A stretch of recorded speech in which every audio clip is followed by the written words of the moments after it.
Okay, good morning, everybody. This is Barnyards and Backyards Live. I'm Jeff Edwards from UW Extension. I'm I am stationed in Goshen County, Wyoming. My co-host today is Jeremiah Vardaman, also for UW Extension. Good morning, Jeremiah. Good morning, and I am stationed in Powell. If we're going to play that game, Yes, so, across the state. across the state. And our third co-host, which you probably will not see, but what may hear at some point today, is Jenny Thompson. She kind of keeps us on track and on schedule and makes sure that everything is functioning correctly. Our guest today is Cody Gifford. He's an assistant professor in the Meat Sciences Department. Assistant professor of Meat Sciences in the Animal Sciences Department. Correct? Yes. Okay, good. Lots of science in there. Yes. So, Cody, it's very good to have you with us today. We are talking about introduction to summer sausage, snack sticks, and other cured meat type products, thus the background that Jeremiah and I have chosen today. Right, yeah, but before we get started, we want to invite everybody, all our participants, may you be on Facebook or here in Zoom, to send us your questions. That's why we're doing this. So if you are on Zoom, you can put your questions in the chat box or the Q&A box. Jeff and I will be watching that and bring those questions forward to Cody. And then if you're on Facebook Live, put those in the comments, and Jeff and Jenny will be watching that and bringing that to the show. So I think we're good. Is there anything else, Jeff? Just when I turn it over to Cody, I wanted him to kind of give everybody the overview of what he does that he gave us yesterday afternoon. I think that would be very appropriate. Well, thank you for having me on the show. Like Jeff mentioned, my name is Cody Gifford. I'm an assistant professor in the Department of Animal Science at the University of Wyoming. And if we're going to use the term stationed, I'm stationed in Laramie on main campus. My area of focus is meat science. And like a lot of folks, I wear several different hats. And so have an active program in meat science research, which involves focusing on things like flavor development, meat quality, and how meat products fit into healthy dietary patterns in human diets. Also teach a couple different classes, one in the fall and another one that will be coming up next spring. I have an extension appointment, and then I'm also the faculty supervisor over the meat lab. And so engaged in all of the activity that our meat lab participates in and puts on programs and facilitates products for teaching, extension, research, and outreach needs. So Cody, does the meat lab also produce products that are available locally or throughout the state, or is that a different portion of UW? Yeah, so our meat lab is mainly focused on providing needs for, again, teaching, research, and extension. And a lot of livestock that will come through the meat lab that will end up being utilized for carcass evaluation and different products for teaching in those other needs. We utilize those quite a bit for those needs. And then ultimately, all of those products are routed through our meat lab sales. We also have a Wyoming branded meats program, and Sierra Jepson, who is the meat judging coach in our department, heads up that program as well. And so if you've seen things like summer sausages and snack sticks have the Wyoming Bread and Meats logo on there, and those items are available throughout Laramie, and there's some additional opportunities where those products are available. Okay, very good. So pretty extensive, very extensive background. I don't think most people know about all that happens on campus. And so the students down there with the meat lab and professors such as yourself are getting actual hands-on use and hands-on activities with actual meat and actual processing capabilities and knowledge, correct? Yeah, so in what I am calling a normal year, a non-COVID pandemic going on, each semester we would normally have at least probably 4 to 6 classes where students are coming into the meat lab to get some of those experiences. Some of those classes have active labs where they're in there every week. Some of those, there might be a week or two-week portion where they're going through there, but they are getting access and hands-on experience with a variety of different things. We teach a lot of different classes. We have a slaughter processing and fabrication practicum, which is dedicated to going in depth in each of those topic areas, and students are gaining hands-on experience. And by the end of the semester, they're performing a lot of those activities. We also have carcass evaluation, meat judging, and so that's utilizing not only carcasses but other different muscles and primals and subprimals and things like that. So yeah, we have quite a bit of participation from students. We also employ a handful of part-time student employees that work in the meat lab throughout the year to help with us meeting those needs, those teaching, extension, and research needs as well. Well, excellent, Cody. And sounds you are just a busy person wearing all those hats, and we really appreciate you taking your time and joining us on the show. So let's get started with your presentation. And so today we're kind of focusing on cured meats, right? So if you're wanting to do this at home, Jeff and I felt like this was really, and Jenny, didn't mean to exclude you, Jenny. We just felt that this was a really good time of year. A lot of people might be purchasing an animal or having one of their animals slaughtered, or maybe harvesting a wild game animal and might be considering doing their own meat processing this year. So we wanted to give a little insight in that and get in preparation for the winter. So we're going to turn it over to you, Cody, and how about you guide us through this process? Yeah, you bet. Again, thank you for having me. So what I thought we would do today is go through a little bit of introduction just in general of cured meats, and then talk a little more specifically about summer sausages and snack sticks. Again, this is sort of an introduction, and so I think we could probably have a series and and continue going more in depth as we go. But I think along those lines, try to get the slide to advance. There we go. Meat curing and processed meats.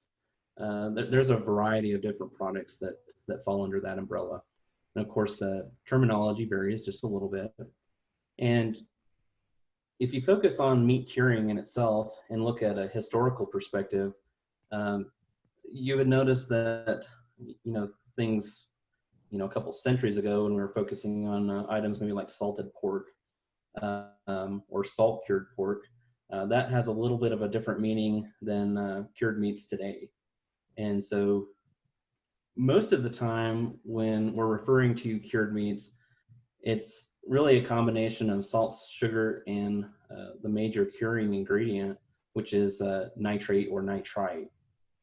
And so if you look at just in general cured items, you would also find things like cure accelerators, which I've listed sodium erythorbate as an example there. Ascorbic acid would be another example of that. And I'll explain why that's important here in just a second. And then you would find different types of phosphates that are a part of some of those products, or in items like hams and bacons.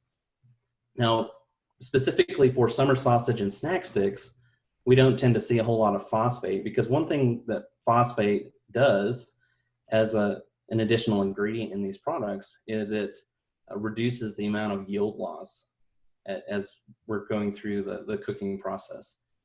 And summer sausages and snack sticks are classified as a semi-dry sausage by most definitions. And because of that, and the fact that they can be shelf stable, we really want to focus on making sure that the water activity is low enough so that bacteria aren't able to grow on the shelf stable or ready to eat products. And so again, for all cured meats, you would find phosphates be one of those ingredients. Specifically to summer sausage and snack sticks, you really wouldn't find that as much. Maybe there's some specialty items in some of those things, but just Cody, wanted to cover that as kind of general cure ingredients first.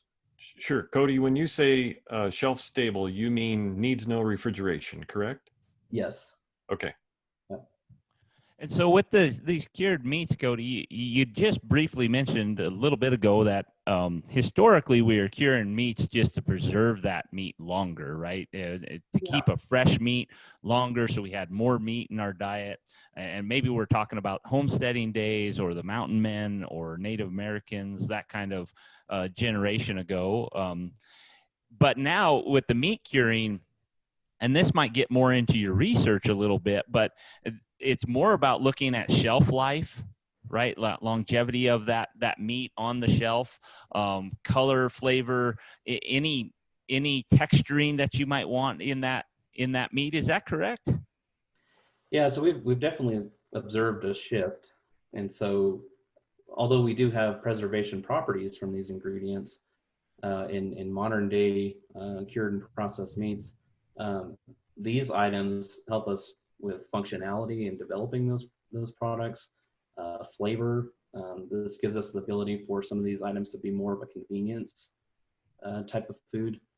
So yeah, it definitely has shifted. Not so much as a true and traditional preservation method that we might have, really relied on so many years ago.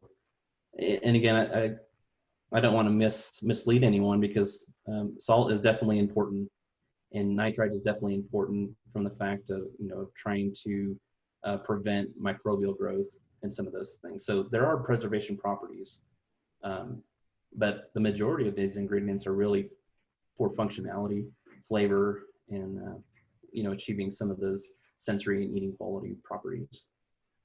So would it be fair to say that our first approach and first technique and what we need to think about when we're starting to cure a meat or trying to turn it into one of those products is we definitely want to minimize and mitigate any microbial activity? That's kind of our first baseline safety, health safety issue that we want to mitigate. And then beyond that is build that property that we're trying to have in our cured meat. Would that be a fair statement? Yeah, absolutely. So if you compare this to things like steaks or roasts, during the fabrication process or the process where we're taking a really big piece of meat or a part of a carcass and reducing it down to something that's more usable, the chance for contamination is really where it's being cut. In the case of a lot of processed meats, particularly with sausage, there's a lot more surface area, or the product is more exposed or has a higher chance of being exposed to more contact. So if you think about something going through a grinder, you have a plate and a knife, and I don't know if you can see this, but it's actually twisting and pushing that product through. And so again, there's a lot more chance for surface area contamination. So starting out from the very beginning, it's very important to keep those food safety components in mind to minimize that from the very beginning. Yeah, and so basically the finer the cut we make, right, the more surface area we're creating and the more contact that has or potential of being contaminated as we're processing. So I got one question for you, Cody, before we keep going. Is there a certain type of cut of meat that really lends to doing for cured meats or is more typical in cured meats? Can you talk to that? Yeah, I think it would depend on what kind of product we're talking about. In the case of a lot of sausages, those are from trimmings, and so they might be from different muscles across the carcass, whether we're talking about wild game or beef or pork or whatever it might be. Different locations on, at least in the case of beef and pork, some of those different muscles will have higher fat content. And so that is certainly a consideration to try and balance out final lean point versus fat content. So you are right, there are some considerations, but by whole, and the larger component that's going into things like sausages are trimmings, and they might be a combined group of trimmings from the entire carcass.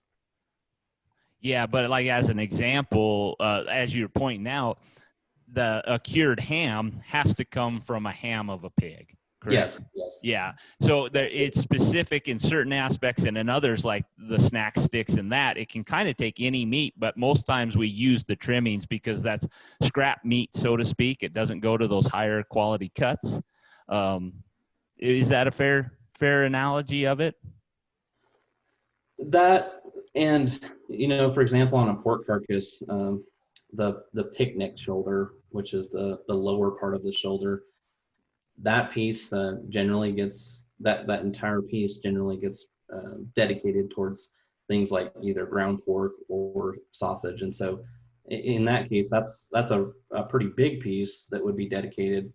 And then we would also have some trimmings, odd ends and some of those things from cutting the loin off of the carcass, and some of those things that would generate trimmings to go into this. Great. Thank you, Cody. So our first question comes from Brett, and he asks, for those who need to reduce the amount of sodium in their diet, can you estimate the amount of sodium that will be retained per serving in the cured meat with typical recipes? We could estimate and get close. Part of the issue would be how much cook loss we have, because as you reduce a little bit of water content, that's going to concentrate what's in there. So an example might be, if you pull out a Folgers can of coffee, those grounds are nearly 100% concentrated. As you add water, then they become dispersed, and it's kind of the same thing. So in meat, as we lose a little bit of water during the thermal or cooking process, things will get a little bit more concentrated. I have on here salt in the range of 1.8 to 3%, and this might be a good point just to jump to the next slide, actually, for a visual. One of the really important pieces for salt in a lot of different processed meats is the ability to extract proteins. And so we have proteins in the meat matrix that are salt soluble. And as we're trying to develop a sausage, if you think about, it doesn't matter whether it's a summer sausage or a cooked brat, fresh sausage, any of those examples, if you cook it, would you prefer it to crumble or to sort of keep that texture? And so that's what salt does, is it helps to pull out some of the ends of those proteins and stick them to each other. And you can see in that photo that he's got part of the meat block, and they've added salt and other seasonings in that, and it's very sticky. And that's part of that protein extraction. And that's important to help bind the entire meat block together before it's cooked, and help maintain that texture and cohesiveness. So this would be like a sausage, if you're making like a breakfast sausage mix or something like that? Well, in breakfast sausage, there might be some level of salt, but even in summer sausage and snack sticks that we'll talk about in a little more depth, this would be important to get them to stick together. So I'm not trying to get too much, into too much chemistry speak, if you will, but that's one of the really important pieces about salt, and why we still see a lot of sodium content in processed meats is because of this ability to bind that whole meat block together and maintain some texture. So you're really constrained, if you will, of what sodium content you can get away with in a meat. And so to try and get a low sodium or a low salt cured meat, you're challenged because you're against that binding of that cured meat of whatever you're making. So it's not like other processed foods where you can probably do a lower grade salt, like in canning or something like that. Yeah. So Cody, I'm sorry, is that rate range, that 1.8 to 3%, is that based on the total volume of the amount of sausage that you're making? So is it a weight volume? Yeah, it's 1.8 to 3% by weight of the meat block. So when I say meat block, I'm talking about the trimmings. It might be, a mixture of pork and wild game or whatever you're putting into it. So whatever that total weight is, then you would calculate the amount of salt you need as on a percentage basis. So really the lowest that we can go, or at least that the scientific literature says that we should be able to go, is 1.8 to still be able to extract those proteins and get that texture and cohesiveness to show up. Getting back to that question, Brett, can somebody at home estimate the amount of sodium that is in it per serving, or is that a pretty sophisticated process in terms of the finished product? You know how much you put in on a percentage, but on the end of that, is there a math equation or a method of estimating that at home, or is that more scientific? No, you could definitely estimate that. So you would know how much salt is going into it, and really all you would have to do is weigh, your casing of summer sausage before it's cooked and after it's cooked. Watch how much, moisture you've lost during that cooking process, and then you would be able to go back and look at how much sodium would be in a per serving, or at least get close to an estimate of that. Right. Thank you. Yeah, you bet. So I saw that you had a slide up about sugar.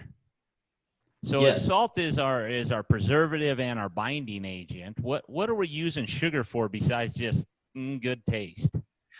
Well, in today's modern world, that's exactly what it's used for. It's more to counter the harshness of salt. So if you think about, if you've ever had something on your plate and you've got a little carried away with the salt shaker, and you put that bite into your mouth and kind of makes you cry, your eyes water a little bit. That harshness of salt can be countered by sweetness. So wait a minute, you're hiding the salt with sugar. You're balancing it. Come on, Jeff, we don't hide anything. It's all about balance. If you want to go to your next slide there, Cody, we can then view it on sugar and that. With sugar, does it matter what type of sugar it is? Does it have to be granular sugar? Can we use honey? What are the extremes of that sugar? Is it specific or not? Across all processed meats, you'll see a variety of these items being used. Most of the summer sausage and snack sticks formulations or recipes that you would come across are probably using dextrose. So more of a granular sugar. And this depends. If you're going to do your own, then you can control what the sugar or sweetness is going in. If you're purchasing a premix, then most likely that's going to be dextrose or pretty close to that form. And I would guess like a dextrose is going to be maybe a little easier to make a more uniform into that meat block, right? When we're mixing that versus like a liquid of a corn syrup or that, you might struggle to get that evenly distributed, or is that not an issue? Well, it's that, and then the thickness of the liquid that becomes a little bit more difficult to not necessarily distribute, but just to work into the product. So yeah, you are correct. The easiest form to use is something that is granular. With syrups, those are used sometimes in other products, not necessarily summer sausage and snack sticks. An example of maybe brown sugar or some type of glaze, on hams and even flavored bacon, some of those things. You'll see some of those syrups being incorporated. You can make a specialty sausage that has those in it. We just typically see that dextrose is the most common form of that. Is there any concern of like doing a flavored syrup? So I'm thinking like those maple syrups. I can't think of others, but does that flavoring, do you have to be careful of anything with that flavoring, or is there any flavorings that are off-putting to put into a cured meat? Yeah, my experience with this is that a little goes a long way. So it can be overpowering. And I think it just comes back to a little bit of balance. So I don't know that there's necessarily a formula or an equation to figure out how much syrup you might use versus on a percentage basis how much sugar you would use, because it's in a little bit of a different form. It's in a liquid form, and so we're also going to be, trying to really work that in to the product. And we also have some water going into this as well, and I'll talk about why that's important here a little bit later. But yeah, that's what I would mention, is that a little tends to go a long way with some of those syrups. They can be pretty potent or concentrated. Right. So another element you had in there for your ingredients was nitrate or nitrite. What do we need to think about that? Yeah, so this is really what's providing the cure color, the characteristic cure color. And so I have a couple of visual examples, and this is just a fresh pork sausage that we've then added sodium nitrite to, just to give the example. So can you all see the mouse moving? Yep. Yes. So in the top left, this would just be a normal pork sausage patty. Nothing special about it in terms of, no nitrite added to this. When we cook it, lost my mouse there. When we cook it, ends up with pretty normal browning appearance. On this other one, if we take a raw patty and incorporate nitrite into it, there's a series of reactions that are occurring. And I won't go into depth and bore you with those, but it actually turns to a brown color in the raw state. And it requires heat to then go through that final stage and develop the characteristic cure color. And so you can see it a little bit on the outside. If we were to cut this in half, you would definitely see that traditional pink color, that cured pink color. And so there's a lot of reasons why nitrite has been used and is continued to be used, not only for color stability, but also we get some flavor from that curing ingredient. It has antimicrobial properties, specifically with Clostridium botulinum. So a lot of benefits to using this. It is highly regulated, and so what you would find is that if you're buying Prague powder, which is a lot of people call it pink cure salt, there's only about 6.25% sodium nitrite in there. The rest of it is traditional sodium, and that's meant, that's done on purpose so that you can't get too much of it into a product. So trying to follow those regulations on the concentration of that in the product. If you're purchasing a pre-seasoned blend, you would essentially get 2 packets. One would be all of the other seasonings, and then you would have a separate packet that is the cure salt.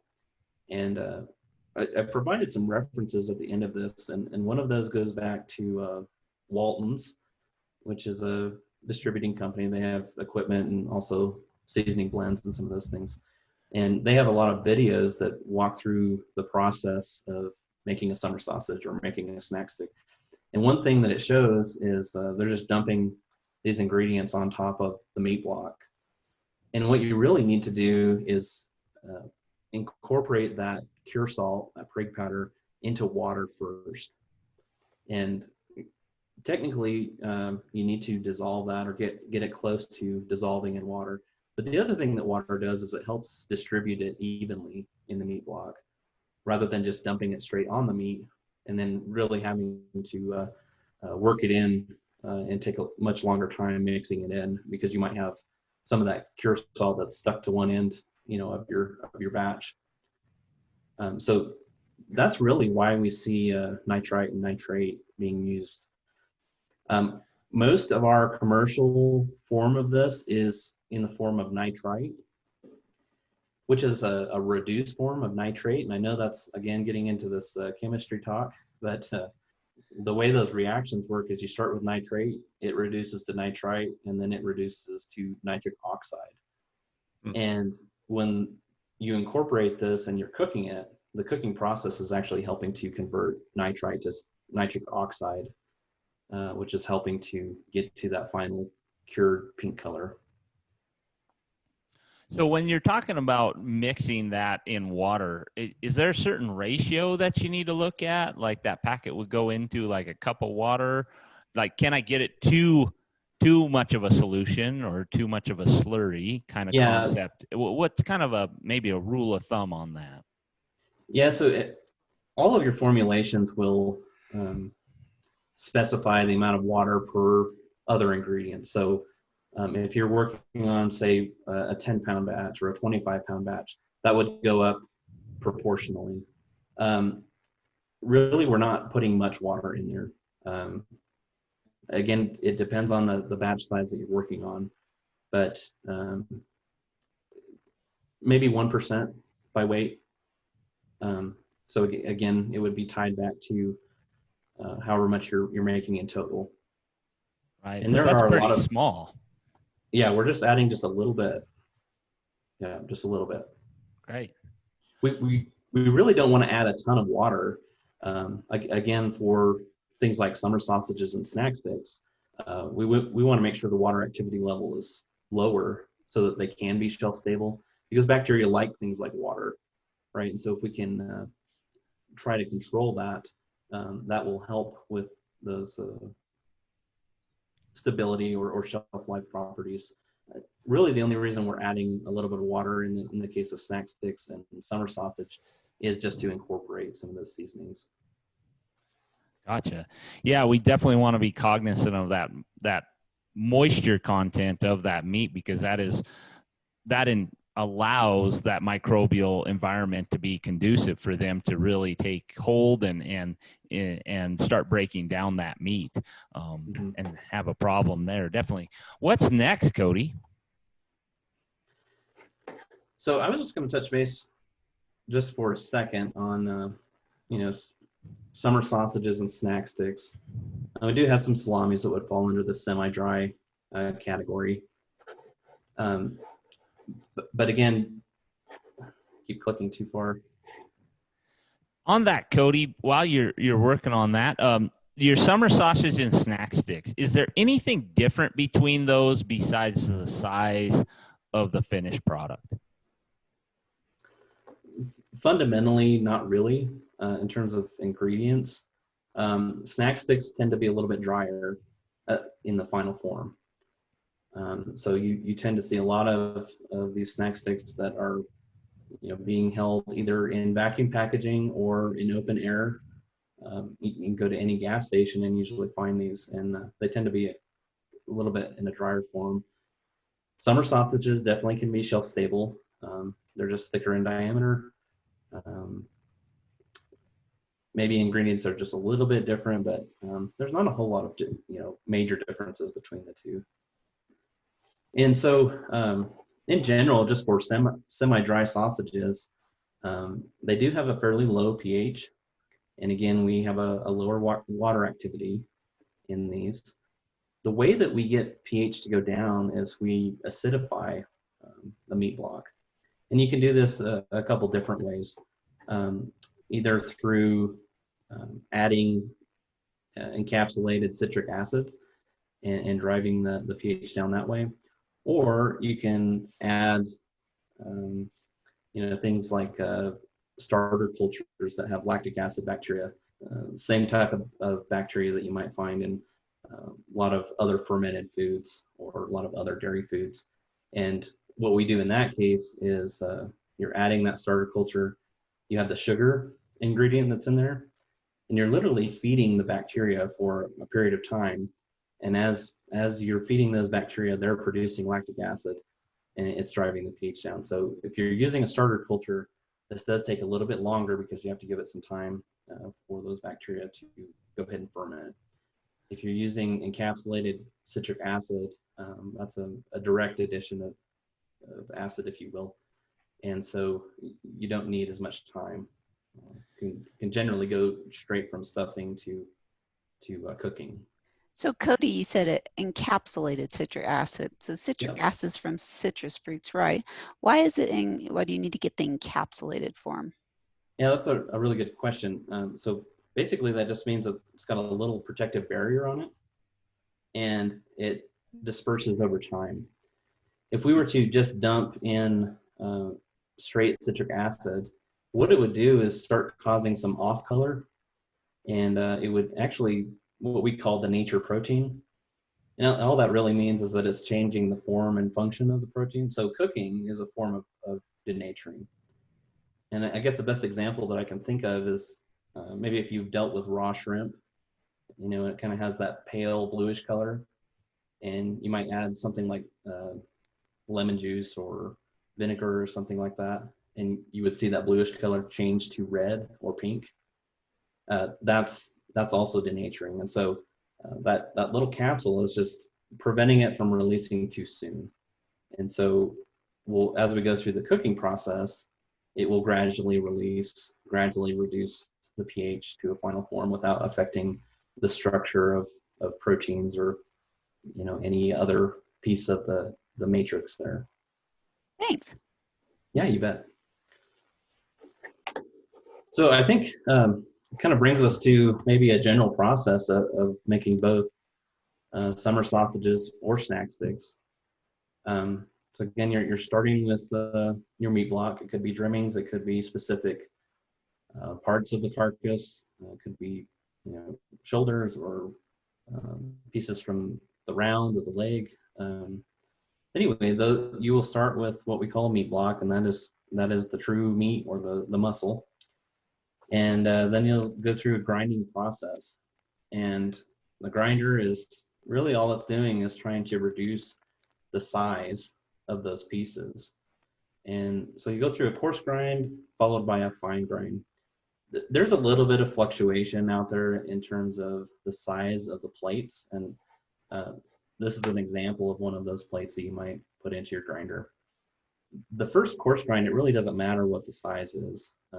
Typically, most of them are around 1/2 inch or 3/8 of an inch diameter for each of those grinder holes. And then the fine grind for these products are typically around 1/8 of an inch.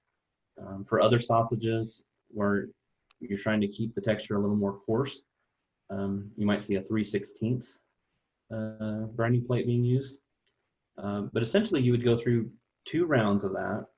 And then this is where it really depends. If you're using encapsulated citric acid, then you want to go through both grinds first and then add it.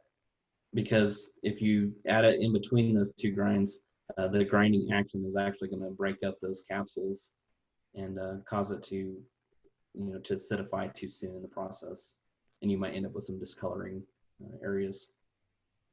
If you are working on a starter culture, you can add those in a different process. It's not as rigid in terms of the steps. So after that, in the case of using encapsulated citric acid, we would go to mixing your seasoning pack. If you're using a pre-seasoning packet, you would go ahead and incorporate that. If you're making your own seasoning, you know, weighing out each individual ingredient, that's where you would do that. Again, keeping the cure salt or the prig powder separate does require water, so you would mix that in and disperse it and thoroughly mix and incorporate all of those ingredients into the ground meat. Going back to one of those first photos where you saw the really sticky texture, this is where you want to focus on mixing enough. So we want to get some of that sticky texture, get those proteins being extracted, because it will help with texture and cohesiveness later on. Cody, you're talking about mixing there. Do I have to buy an actual mixer? Can I do this by hand? Is there other methods of mixing that in? And kind of how long is that process? I mean, how do I know when I have it thoroughly mixed? If you're using a mixer, a piece of equipment or mechanical action, it's maybe a couple minutes, something like that. If you are mixing by hand, then it might take a little bit longer. Again, you're just trying to target that texture. You can get in the case of what we call over mixing. And what that means is between the salt action and the physical mixing, you can get too much protein extraction and the texture will end up being a little rubbery or a little bit tougher. And so there is a sense of getting, mixing too long. But in general, if you're paying attention to the texture, and if you have if you're wearing plastic gloves and you start pulling pieces apart and you can hang it and it doesn't fall apart, that's pretty close to the right cohesiveness and right texture. So by hand, it might take a couple more minutes than with a mixer. It's not required by any means. The equipment, at least in the commercial sense, or doing big batches, will be a little more efficient, and you can target the right level of mixing a little easier. But you can definitely do this by hand, especially if you're doing small batches. You're not required to get a mixer. But if you get into those larger batches, your body might require you to use a mixer, because it can be pretty taxing or physically challenging on the body if you're doing large batches of it. Yeah, you might be sweating by the end of it. So Cody, if you're working through your grinding process and those types of things, is there a temperature that you should be working at? Because I know when we make our own sausage, as we are working with the meat, it has a tendency to warm up as it's going through the grinder, and then that makes it sticky as well. So is there a particular temperature that you should be working at, or is room temperature okay as you're doing this? Well, through the whole process, you really want to keep it as cold as possible, or as close to refrigerated temperatures as possible. In the meat lab on the university, we're working in a refrigerated room, so we don't necessarily need to worry as much about time. We still do record temperature and make sure that everything is staying at least below 40 degrees. We try to keep it a little bit closer to maybe 34 to 36 degrees. But if you're doing this at home, you definitely want to work quickly and keep it as cold as possible. If you are finding that it's warming up between grinds, the other thing you could do is grind once, put it back in a refrigerator, or if you're using a cooler, those things, cool it back down just a little bit, and then go to the next round of grinding if you're finding that it's really increasing in temperature. Okay. I've also heard of people putting like ice chips or ice chunks through with the grinding to try and keep that meat cool. Is that a good thing? Because again, we're introducing a moisture into that meat. Yeah, so if you're going to use ice, you really want to use ice water, and then build that into the amount of water that you're mixing your prake powder in. And so, yeah, you can do that. Depending on the size of grinder you're using, some of the smaller grinders, they might really make a lot of noise grinding up that ice if it hasn't softened up by that point. When we're making hot dogs, we actually do add ice or ice water into that process, just because there is so much mechanical action that's required to make that batter. In the case of sausage, yeah, you can do that. Again, depending on the size of grinder, you might hear some noise. It could be some wear on your knives and plates, some of those things. But yeah, great question. Do you ever want to use taking your meat block and getting it partially frozen before you start grinding? Is that something we don't want to do, is drop it below that refrigerated temperature? Will that freezing do anything negative to that meat, or will that help in keeping that meat cool and be fine? Well, if you're going to do that, you don't want to let it get completely frozen. You would want to keep it in the state that we call crust freezing, so just barely hardening the surface. The issue with grinding frozen meat is when you freeze meat, there's ice crystal formation and things expand. And when you go ahead and grind that up, you will get some water loss, more water loss out of the meat, because you're breaking that up, physically breaking it up and disrupting that structure. So if you have frozen trim and then you thaw it, and then you go ahead and start going through this process, normally, you might have whatever water in the bottom of your lug or your bag or whatever, and that doesn't really go back in. Some people may dump it in, but just a different place of where the water is removed.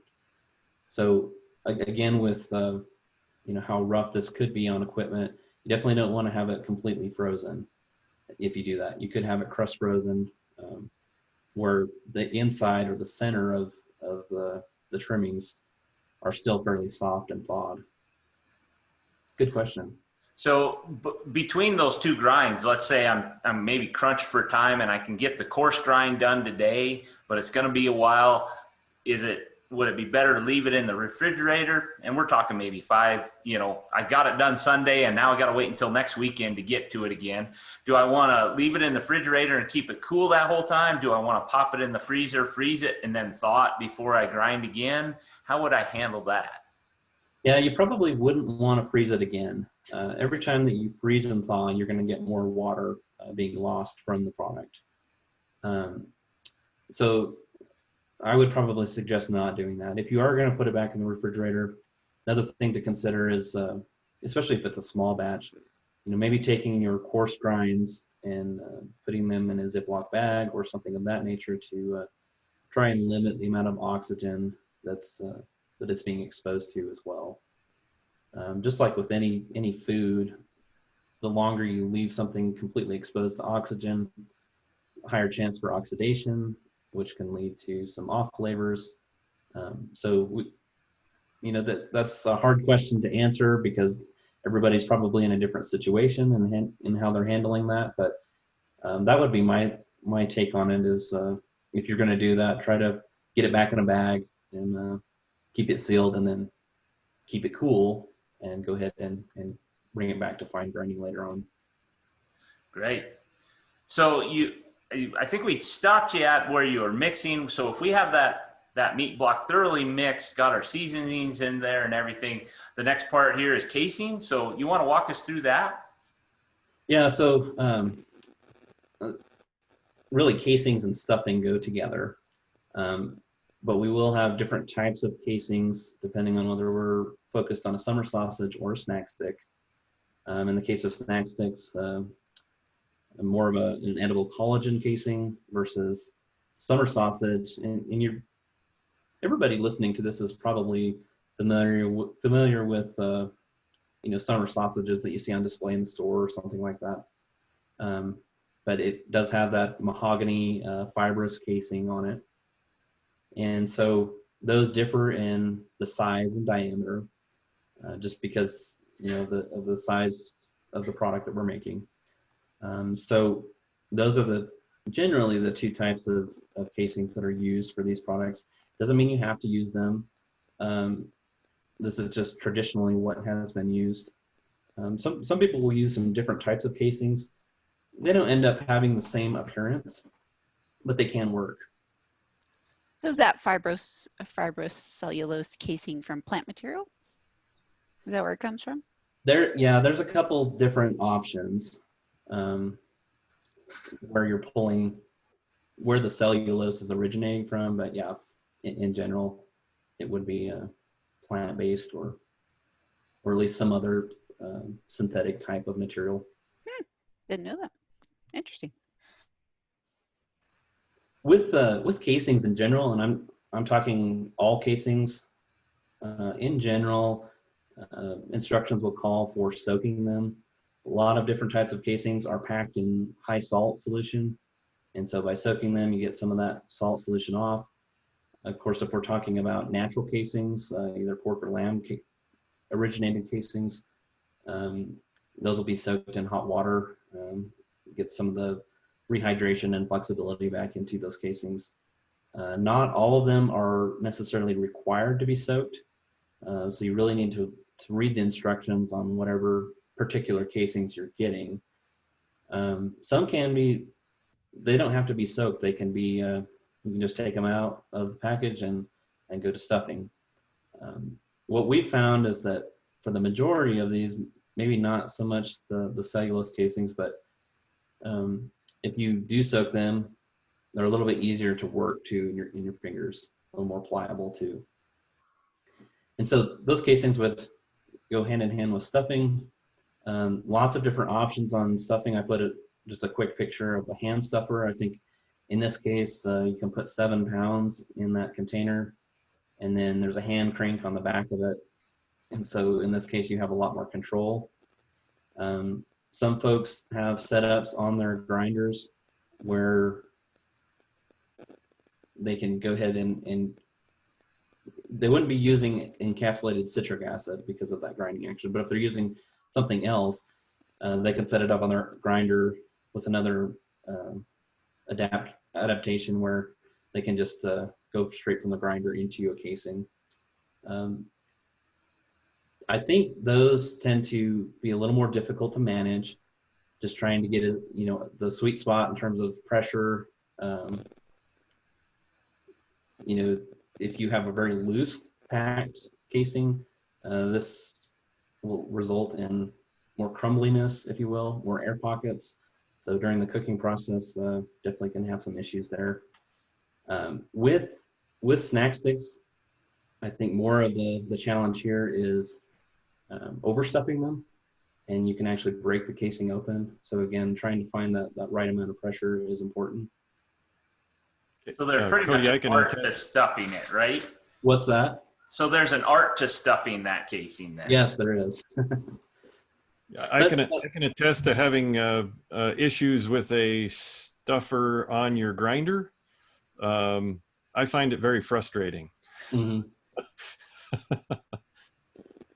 Yeah, I definitely don't go that route because I don't feel like I'm able to manage that effectively. So in the lab, we have both hand stuffers and a much larger pneumatic stuffer. So we have a couple different options. We tend to do much bigger batches unless we're focusing on students getting that experience and doing the hands-on experience. Sure. So we're in a little bit of a different situation. But these hand stuffers, there's a lot of different options out there if you don't have one. Big range in terms of cost, just like with grinders. Big range in cost with those too. So there are some options that each person needs to think about, to accommodate their particular situation. I've also used the horn style manual stuffer, and that's a 2-person job too. Yeah. So Cody, from our meat block to stuffing, to finish stuffing, kind of how much time roughly does it take? And of course that depends on batch size, of course, but can you give us a general rule of thumb of what we're looking at there? Yeah, that's probably going to be variable. Probably what builds into that time more than anything is if you're using your own individual seasonings, if you pre-weigh those out first before you start with the meat block step, then that will make things go a lot quicker. Again, based on batch size, this will vary, but I don't know. Depending on how much time it takes you to get through stuffing, if you're blowing those casings apart or they're getting them too loose and have to go back through. Some folks might be able to go through this entire thing in 15 or 20 minutes. It might take an hour for others. I can't really give a good time frame there. There's probably depends on the individual more than anything. But it wouldn't take all day for me to get from meat block to a stuffed casing, 8 hours, 12 hours or something like that. No. This can be a fairly short process. Yeah. Okay. Again, with the stuffing is probably the most frustrating part. So whether you're having to really spend a lot of time on that or you're able to crank them out, probably weighs in on that. But say you're working on maybe a 25-pound batch, that definitely shouldn't take you 12 hours. At least that would be my impression. So great. So then on stuffing, we have a question of, is there a certain size in terms of length that one should try and aim for based, maybe on a cooking or drying, or can you make them as long as you want, as short as you want? Is there any rule of thumb on how long we should stuff? So for summer sausages, again, it depends, but a lot of those are in pre-cut lengths. For snack sticks, that really depends on how you're going to be able to cook them. So when we're using a large commercial smokehouse, we're going through a lot, maybe 170 to 200 pounds at a time kind of thing, and continuous based on those sleeves, and then loading them on those trucks. But in small batch, I mean, that's really up to you how you're going to, if you're going to put them in a smoker, or if you're just going to cook them in an oven or some other method. There's no given rule of how long you have to make those. The more times that you cut, so this would be more, kind of the efficiency side of this. The more times you cut that, then you're going to lose a little bit on the end, lose a little more yield on the ends. But no, there's no set rule. So the longer I can make them, the less loss I will have of the finished product, essentially. And I need to make sure that whatever the length is, it needs to be able to fit in my cooking device, whatever that is. Yeah. Okay. Which those can be, bent or hung or, somehow placed in there. So again, it really depends on your cooking process or what kind of equipment you have. Great. So let's go to cooking process. What do we need to think about for that? So the most important piece of this is to make sure that they end up at 160 degrees internal temperature at the end of cooking. But you don't want to cook them at really high temperatures for a long period of time because it will harden the texture. And so if you're using a smoker, usually you're going to step that up and say start at maybe 140 degrees or something for an hour, and then start stepping it up from there. You can even do this in the oven as well, but not cooking it at 300 degrees because that would definitely harden the texture. The other piece to think about with smoking, and the reason that we would have those step ups, is because you're trying to dry the surface of the casing first, especially in the case of snack sticks. Dry it and then allow that smoke to absorb into the surface and penetrate through the surface. If you cook it really hot, then there's some moisture moving back and forth, and you get some blotching or some running and don't get a consistent smoke absorption. So yeah, the most important piece is to make sure that they are 160 degrees when they come out, and that's a good food safety step. Most of our comminuted products, ground beef would be an example of that, ground pork, any of those types of things. Reaching 160 is a good temperature to make sure that we're controlling microbial growth and killing those. In the case of poultry, you will probably want to go a little bit higher to at least 165, just to make sure that poultry tend to have a little more issues with things like salmonella. So 165 is kind of the cutoff for all poultry, regardless of whether it's in this form or an intact form. So you're talking about stepping up that temperature.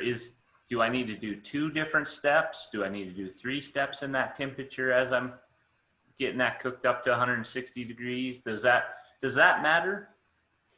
Well, again, it depends on how you're smoking them. If it's in a big smokehouse, I mean, there could be 12 steps. Oh, wow. Okay. Thinking about doing this at home, probably 2 or 3, maybe 4.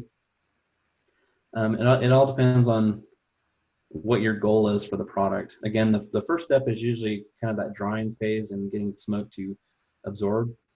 And then after that, your step up is not so much smoke related, but more focused on cooking the product itself. So again, you could have just 2 different temperatures that you cook them at. You can have 4 or 5. Really depends on what you want to do. So that drying phase, what would be a good temperature to start out with that drying phase and to get that smoke started?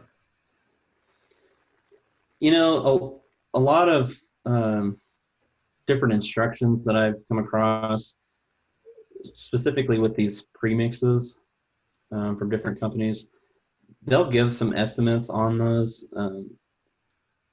I mean, even up to 200 degrees is probably not out of the question. We don't want to get too much further than that because of the diameter of the product, and it will start to harden because of the heat exposure. But I don't know, maybe 140 to 160 to 170 to start with, and then after that you can bump it up. Great. So then after we're done cooking, if we got our cured product, we've reached 160 degrees Fahrenheit internal temperature, right?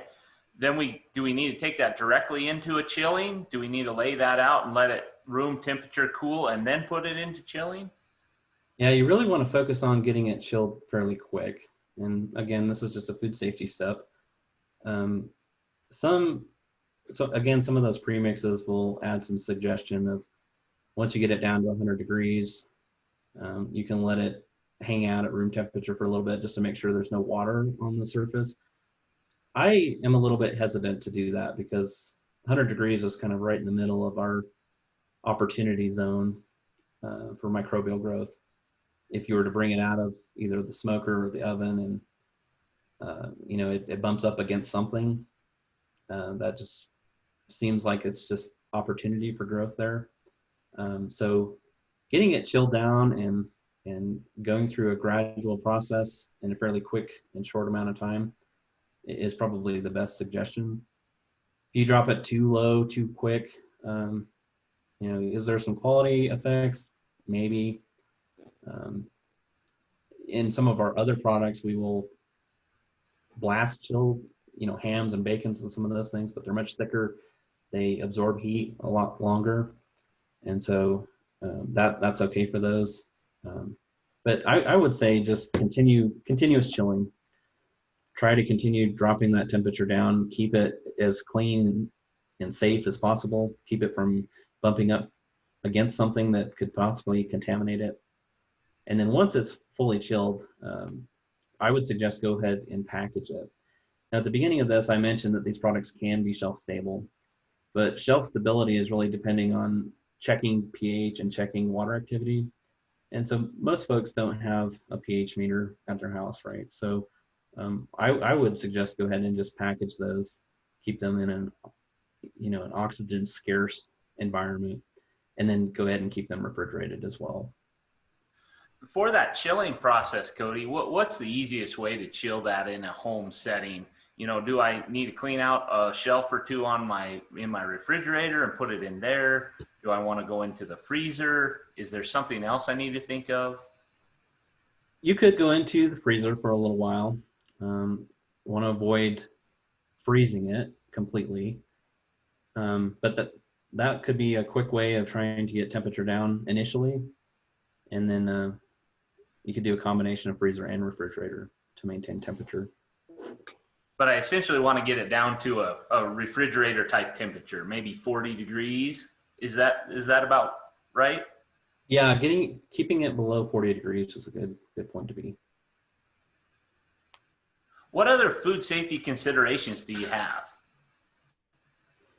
So what I meant by this is really just reminding myself to talk about keeping equipment clean before you start, doing a really good job of cleaning afterwards, sanitizing those pieces, because the grinder has a lot of area that can come in contact with meat. I want to make sure that all those little grooves, all those little places where you're going to be pushing product through, making sure to get those really, really clean, that there's no residual fat or anything from your meat block staying there. And, just keeping things clean from the beginning to the end, and making sure that there's no option for additional contamination.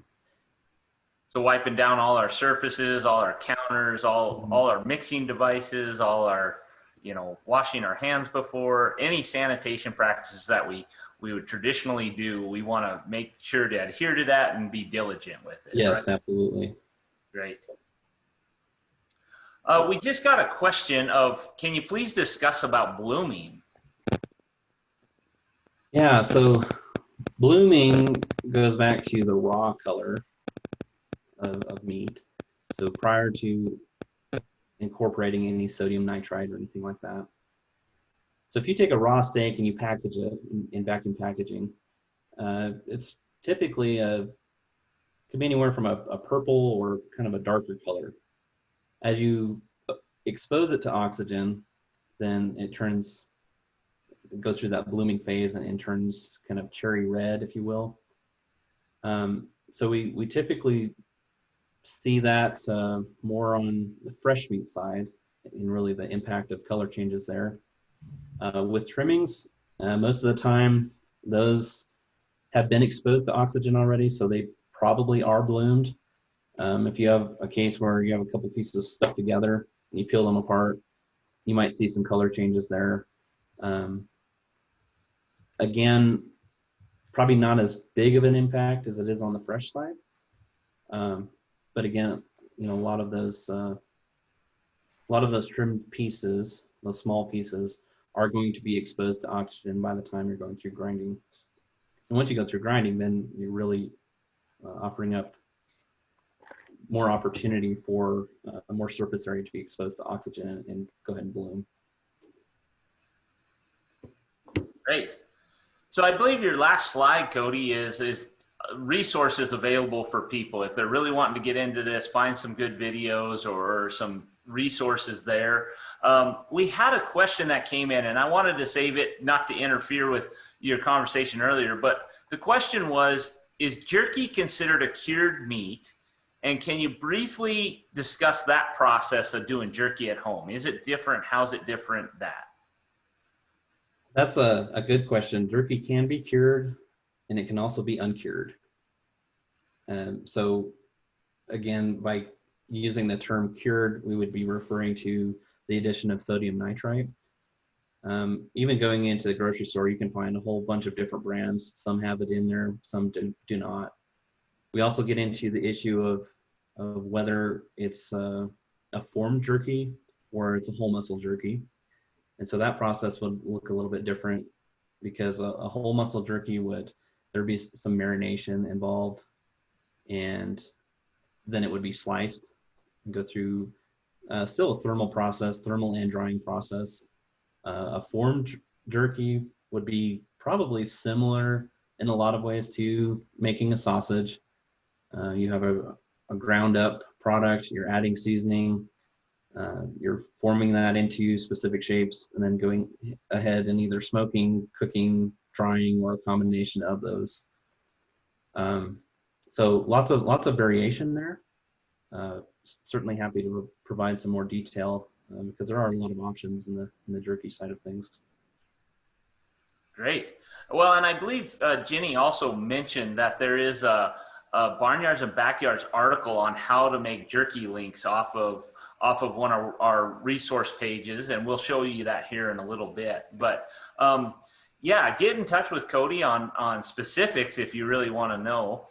Cody's more than willing to help out. But how about you just talk through your additional resources here, just so we know what you got? Yeah, so on the bottom part of the slide, and I'm not advocating for any one company, just providing some links where these are spice and seasoning companies, not just for summer sausage and snack sticks, but they have a variety of seasoning. There's certainly several others. We could include a big long list. But along with those pre-seasoned packets that you can purchase, if you choose to do so, they usually have a bunch of additional information and other resources that you can read about in terms of cooking or some of those things. And then at the top, Walton's, this is a link to what they call their Meatgistics or Meat University component of their page. And there's a lot of videos walking them through the process of making those products, not just sausages, but all types of things.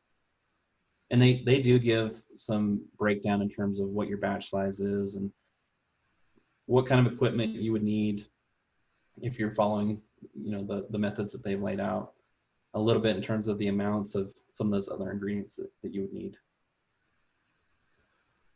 That's great. I got one more. I got a couple questions for you, I guess. So my first question is, with the packaging, we kind of went over that fairly quickly, but we want to focus on any packaging that will make kind of an oxygen depleted environment.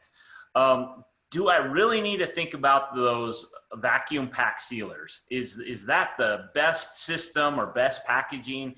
Is that if I really wanted to up my game in packaging my own processed meat or cured meat, do I want to go to that level? Do I have to? Do you have to? No. It comes down to what you're going to do with the product afterwards. So if you can keep it refrigerated and oxygen depleted, it will last longer. If you're going to, I mean, you can wrap it with the freezer paper and some of those things. That's another option. If you're going to consume it, within the next 3 to 4 days, relatively quick, Ziploc bags and some of those things might be appropriate. Great.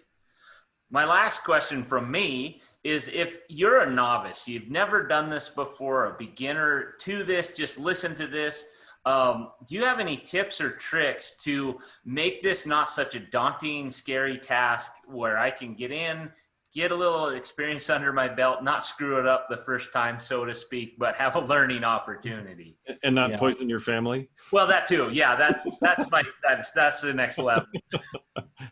Yeah, I know this can be daunting. There's a lot of equipment. There's a lot of steps and processes. Of course, now I think COVID probably challenges that a little bit.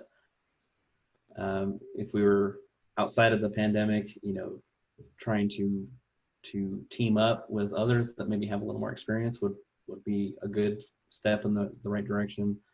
But the other thing is, really, to get good at this, you just need to get your hands on the product and start working through it and really get through a round of that, get some of that experience under your belt. From the food safety side, definitely important pieces to consider. I think a lot of resources that you can go out there and find, even through these links that I've provided, will help you to address those things. With things like Preg powder, especially working with a seasoning company, they're going to provide you with an amount that's for a specific meat block, whether it's 10 pounds, 25 pounds, 200 pounds, whatever. And so some of those things are in place to try and help prevent any mix-ups. But maybe not a perfect answer, but one of the other things that I might suggest is that you find somebody who is actually doing this, and they are willing to take you under their wing as a mentor. My first experiences with meat processing, I was very anxious about it. And I had an individual I worked with who made his own sausage, and he invited me over and we worked on it together, and I kind of picked up some things from there. So, now I'm comfortable with it. I make my own whole meat jerky. It's uncured, and it's smoked. And I put it in vacuum pack seal bags and throw it in the freezer when I'm done with it. So everything that you've talked about, Cody, I have been doing. Probably not 100% correct, but it's worked out so far. Yeah. That's what I meant with trying to team up with someone, because you really can get that, that experience, but also have someone kind of giving you tips on what to do and what not to do as well. Sure. Yeah, I think that's a really good suggestion. And the only thing you really need to do, Jeff, is really crank up your AC and get a cool room going on while you're working, and you'll increase that health conditions a lot better there. No, I 100% agree. And the thing I would add to it is my family, we're getting into this as well. And I think it's something you can start slow with, right? So you can first get a grinder, right? Just get one piece of equipment and go from a raw meat to a sausage, like a breakfast sausage or that, where all you're doing is grinding, putting in a seasoning, mixing it, packaging it, and freezing. It can be that simple, and then work your way into those more intricate type of processes and cures. So, yeah, great. absolutely. What else, Cody? Anything else we should consider before we wrap up the show, or any other questions that are out there lingering from Jeff or Jenny or any of our participants? Yeah, I would just add that, this is definitely can be a complex topic, and so we could certainly do several of these presentations in a series. This is not meant to be inclusive of all of the information that you would need, but really trying to give individuals maybe a starting place if they don't have some experience, and then go from there trying to develop those skills. All I can say is it's making me hungry, and I'm going to eat some summer sausage right after the show. I can't wait for lunch. Yep. We're going to have BLTs for lunch today. But in the meantime, I just wanted to show you some resources. So on that Barnyards and Backyards site, if you click on the live link, it'll take you to pages where we have links to recordings.